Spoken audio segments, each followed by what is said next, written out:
If Republicans want Democratic votes, they need to work with us to end the unacceptable brutality we are seeing in Minnesota and elsewhere. I'll be doing everything I possibly can to ensure that Congress acts and that we meet this moment. And in the meantime, we have torn up Trump's budget and written a new one by passing 5 more funding bills for the year ahead. The message to President Trump is America will continue to fund cancer research. We are going to keep investing in affordable housing and tackling homelessness. Congress will not abolish the Department of Education. That message in this bill is headed his way, and he's going to sign that bill into law. Importantly, these bills ensure that Congress, not President Trump or Russ Vought, decide how our taxpayer dollars are going to be spent by reasserting Congress's power of the purse. Senate Minority Leader Chuck Schumer is facing the press following the Senate's passage of a critical government funding bill. After days of negotiations and mounting pressure on Capitol Hill, lawmakers moved to avert a shutdown, and now Schumer is laying out what this deal means for the country. In this briefing, the New York senator responds to reporters' questions on government spending, bipartisan negotiations, and the political stakes heading into the next funding fight.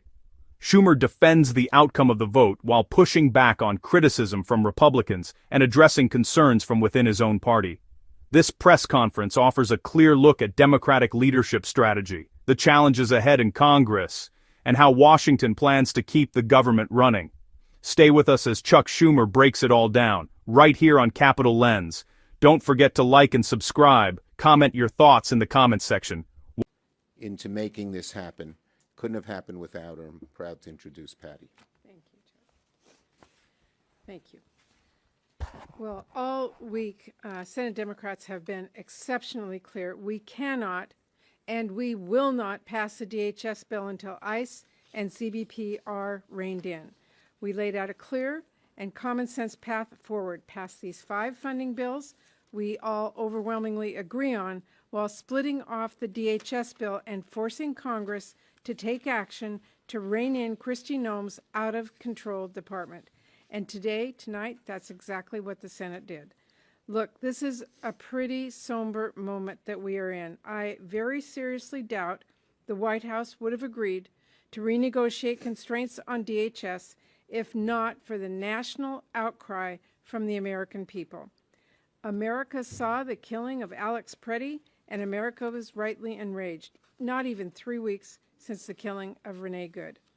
And understand, the country witnessed that awful killing after weeks of seeing nonstop scenes of brutality on the streets of Minneapolis.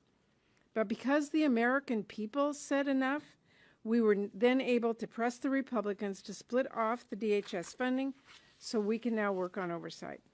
And over the next few days, Senate Democrats will be focused on negotiating real restraints to put an end to the chaos we're seeing on our streets.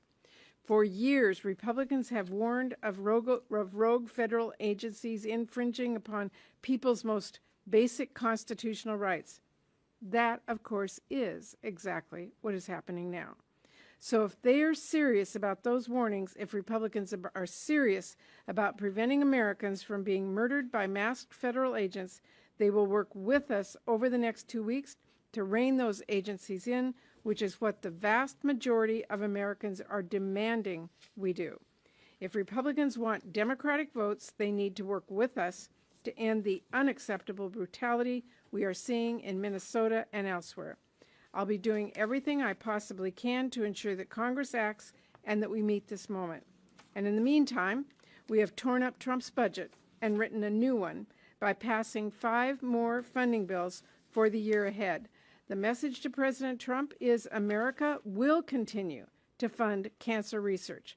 We are going to keep investing in affordable housing and tackling homelessness. Congress will not abolish the Department of Education. That message in this bill is headed his way, and he's going to sign that bill into law. Importantly, these bills ensure that Congress, not President Trump or Russ Vought, decide how our taxpayer dollars are going to be spent by reasserting Congress's power of the purse.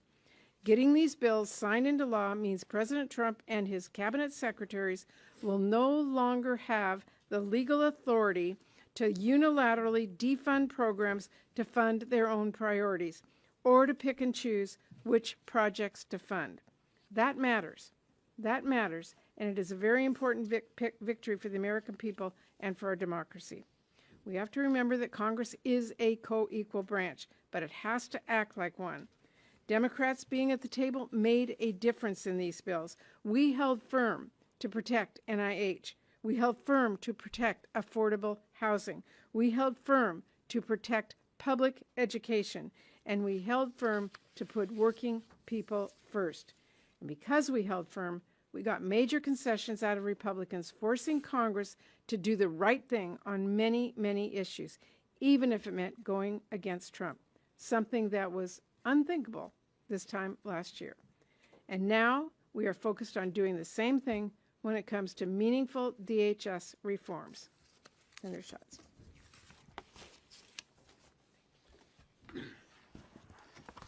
This is one of the most important moments in this Congress. This is a bipartisan rejection of DOGE. This is a recognition of the importance of funding 96% of the government.